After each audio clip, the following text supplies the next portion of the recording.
happy birthday, happy birthday, happy birthday to you.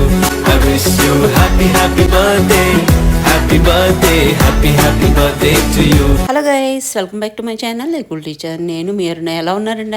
అందరూ చాలా బాగున్నారు అనుకుంటున్నాను. నేను కూడా చాలా బాగున్నానండి. ఇంక ఈ రోజు వీడియో వచ్చేసి మా అమ్మాయి బర్త్డే సెలబ్రేషన్ కి సంబంధించినటువంటి వ్లాగ్ అనమాట. మామూలుగా అసలు వ్లాగ్స్ చేసి కూడా చాలా రోజులైందండి. నాకే కొత్తగా ఉందనమాట. ఎక్కువ నేను కుకింగ్ కి సంబంధించిన వీడియోస్ ని చేయడానికి ఎక్కువ ప్రిఫర్ చేస్తున్నానండి. బికాస్ నాకు కుకింగ్ చేయడం చాలా ఇంట్రెస్ట్ అనమాట. డిఫరెంట్ కాంబినేషన్స్ లో ట్రై చేస్తాను. ఇంకా వ్లాగ్ లోకి వచ్చేస్తే కనుక మేము సాటర్డే రోజు యాదగిరిగుట్టకి వెళ్ళామండి. మామూలుగా అయితే బర్త్డే రోజు వెళ్దాం అనుకున్నాము, కానీ మా అమ్మాయి బర్త్డే June 25th అండి. ట్యూస్డే వచ్చింది. వీక్ డేస్ లో చాలా కష్టం అని చెప్పేసి వీకెండ్ లో ప్లాన్ చేసుకున్నాము. అంటే June 22nd కే మేము యాదగిరిగుట్టకి వెళ్ళామన్నమాట. మార్నింగ్ ఇంటి నుంచి 7 కి స్టార్ట్ అయ్యామండి. అక్కడికి రీచ్ అయ్యేటప్పటికి 10:30, 11